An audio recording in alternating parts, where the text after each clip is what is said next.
Maswera sei muri Zimbabwe. Welcome to our channel Zim Confessions and Deep Secrets. Kana karike kuchanga kako kuya paneno channel.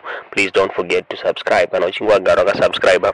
Don't forget to comment and share this video. Muri Zimbabwe nasita kuigira inyaya type wa makore muri Zimbabwe.